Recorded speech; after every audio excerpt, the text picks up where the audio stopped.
Bonjour et bienvenue dans cette vidéo consacrée à l'achat et à la vente de restaurants. Prenez donc de quoi écrire et c'est parti. Alors dans un premier temps, on va faire le point sur qu'est-ce qu'un fonds de commerce. Alors en fait, il n'existe pas à proprement dit de définition exacte pour un fonds de commerce. Cependant, la jurisprudence nous donne quelques pistes.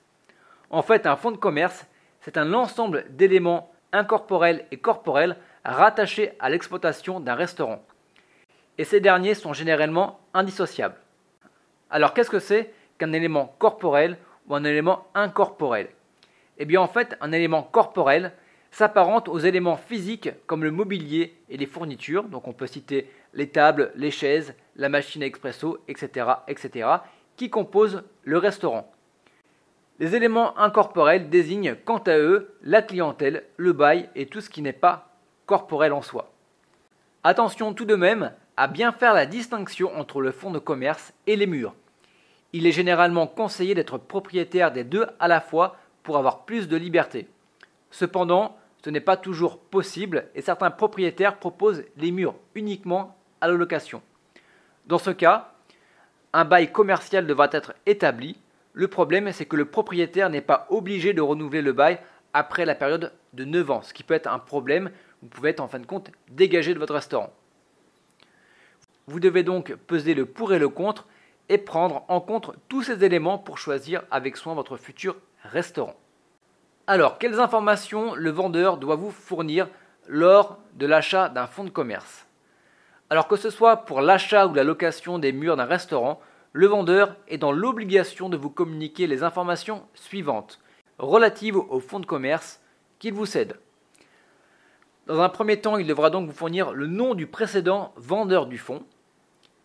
Il devra vous fournir la date, le prix de son acquisition, ainsi qu'un état des créances pesant sur le fonds. Il devra aussi vous fournir le chiffre d'affaires et les bénéfices des 3 exercices comptables précédant la vente. Le quatrième point est donc qu'il devra vous fournir la date, la durée du bail, le nom et l'adresse du bailleur en cas de location. Et le dernier point, un récapitulatif des chiffres d'affaires mensuels. En fait, cela vous permettra notamment d'en savoir un peu plus sur le restaurant dans lequel vous souhaitez investir. Ne négligez surtout pas ces informations car elles vous permettent de prendre la température du lieu et d'en connaître parfois plus sur les raisons de la vente, comme un chiffre d'affaires en perte de vitesse par exemple.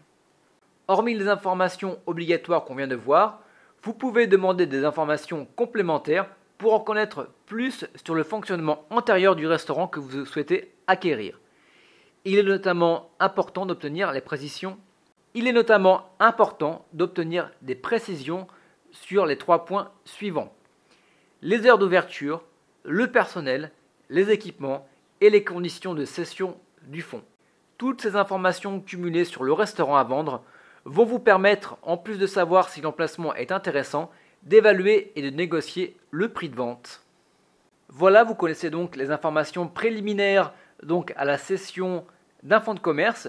Retrouvez les 16 étapes pour la cession d'un fonds de commerce sur le site www.ouvrir-1-restaurant.com. Je vous retrouve donc tout de suite sur le site.